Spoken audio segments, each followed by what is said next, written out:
Shalom Bapak Ibu yang terkasih dalam Tuhan Yesus Kristus. Kita bersyukur kepada Tuhan.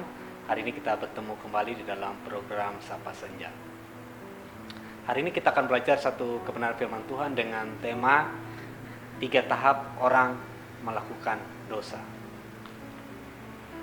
Sebelumnya mari kita buka firman Tuhan di dalam Kisah Para Rasul pasal yang kelima, ayat yang pertama sampai dengan ayat yang keempat. Ananias dan Safira. Ada seorang lain yang bernama Ananias. Ia beserta istrinya, Safira, menjual sebidang tanah. Dengan setahu istrinya, ia menahan sebagian dari hasil penjualan itu dan sebagian lain dibawa dan diletakkan di depan kaki rasul-rasul. Tetapi Petrus berkata, Ananias, mengapa hatimu dikuasai iblis sehingga engkau mendustai Roh Kudus dan menahan sebagian dari hasil penjualan itu? Selama tanah itu tidak dijual, bukankah itu tetap kepunyaanmu? Dan setelah dijual, bukankah hasilnya itu tetap dalam kuasamu? Mengapa engkau merencanakan perbuatan itu dalam hatimu? Engkau bukan mendustai manusia, tetapi mendustai Allah. Bapak Ibu yang terkasih dalam Tuhan Yesus Kristus, ini adalah lanjutan dari firman Tuhan yang disampaikan oleh Pak Andre kemarin, yaitu tentang cara hidup orang percaya, ya khususnya di dalam Kisah Para Rasul pasal yang keempat ayat yang ke-32 sampai dengan 37.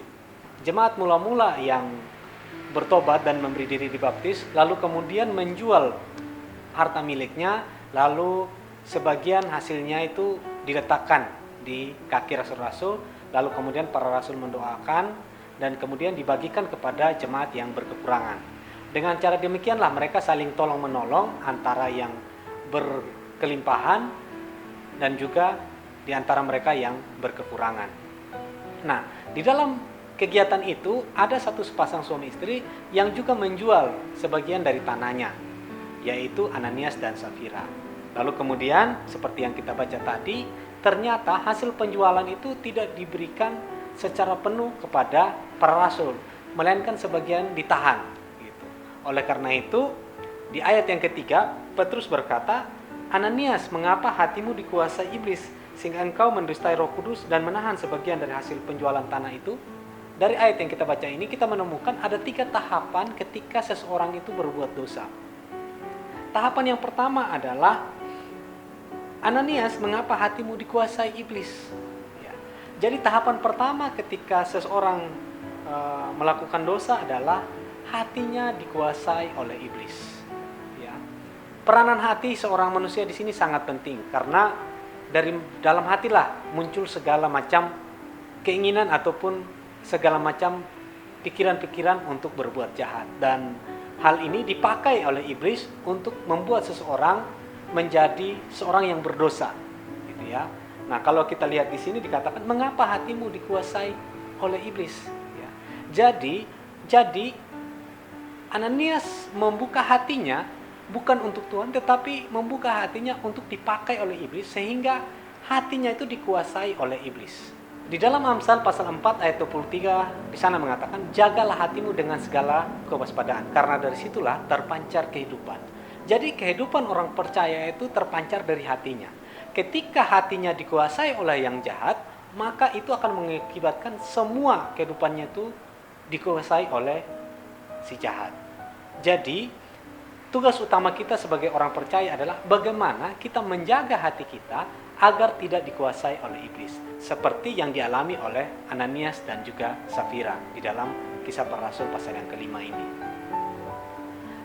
Lalu tahapan yang kedua ketika seseorang berbuat dosa adalah masih di ayat yang ketiga bagian B, sehingga engkau mendustai Roh Kudus. Ya. Ada frasa sehingga engkau mendustai Roh Kudus.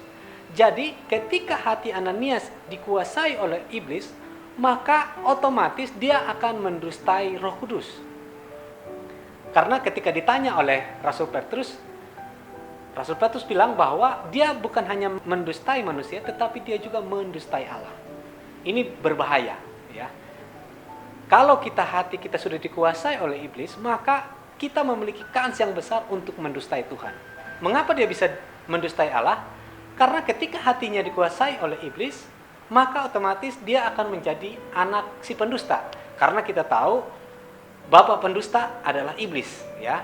Di dalam Yohanes pasal yang ke-8 ayat yang ke-44 berkata, "Iblislah yang menjadi bapamu dan kamu ingin melakukan keinginan-keinginan bapamu.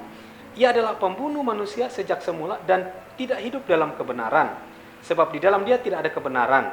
Apabila ia berkata dusta, ia berkata atas kehendaknya sendiri, sebab ia adalah pendusta dan bapa segala dusta." Jadi ketika Ananias mendustai Roh Kudus, maka dia menunjukkan bahwa dia adalah anak dari pendusta.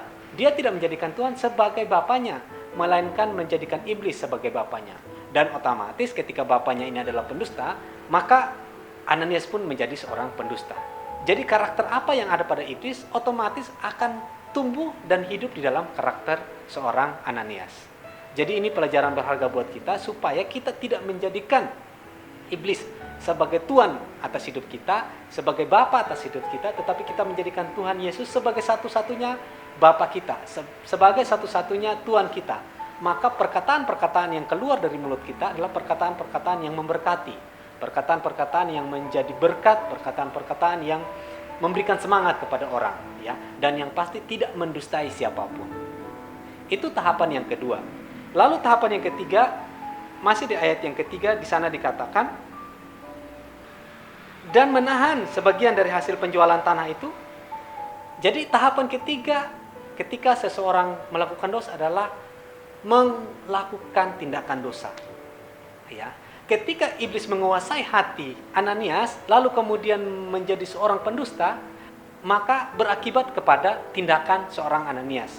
Mestinya hasil penjualan tanah itu diserahkan kepada para rasul, tetapi hasilnya ditahan sebagian. Artinya dia tidak memberi secara penuh apa yang harusnya diberikan oleh seorang Ananias. Nah, disinilah letak kesalahan seorang Ananias ketika dia menahan sebagian dari hasil penjualan tanah itu. Dan bukan hanya itu saja, ternyata dia juga bersekongkol dengan istrinya, yaitu Safira. Oleh karena itu, tahapan ketiga ketika orang melakukan dosa adalah dia melakukan tindakan-tindakan kejahatan. Jadi sebenarnya seseorang tidak serta-merta melakukan tindakan kejahatan kalau seseorang tidak mengizinkan hatinya itu untuk dipakai oleh iblis. Oleh karena itu, prinsip utama dalam kehidupan kekristenan adalah bagaimana kita menjaga hati kita agar tidak dikuasai oleh si jahat. Dan di bagian yang terakhir di sini, akibat ketika seseorang melakukan dosa adalah maut. Ya. Ayat yang kelima di sana katakan, ketika mendengar perkataan itu, rebalah Ananias dan putuslah nyawanya. Maka sangat ketakutanlah semua orang yang mendengar hal itu. Jadi ketika seseorang berbuat dosa dan dosa itu berkembang di dalam kehidupan seorang Ananias, maka mautlah yang menjadi akibat bagi seorang yang berdosa. Padahal kalau kita lihat, ya, Ananias dan Safira ini termasuk orang-orang yang percaya, orang-orang yang bertobat, ya, orang-orang yang dibaptis di dalam Kisah Para Rasul pasal 4. Tetapi dalam waktu tertentu mereka tidak sungguh-sungguh di dalam pertobatan mereka. Dan kita lihat bukan hanya Ananias saja, tetapi juga istrinya, yaitu Safira. Bapak Ibu yang terkasih dalam Tuhan Yesus Kristus, kalau kita ingin kehidupan kita diberkati oleh Tuhan, mari kita menjaga hati kita dengan sungguh-sungguh agar hati kita tidak dikuasai oleh si jahat. Mari kita terus berdoa agar kehidupan kita senantiasa ada di dalam perlindungan dan kasih Tuhan. Demikianlah Sapa Senja pada sore hari ini, kiranya menjadi berkat buat kita. Shalom.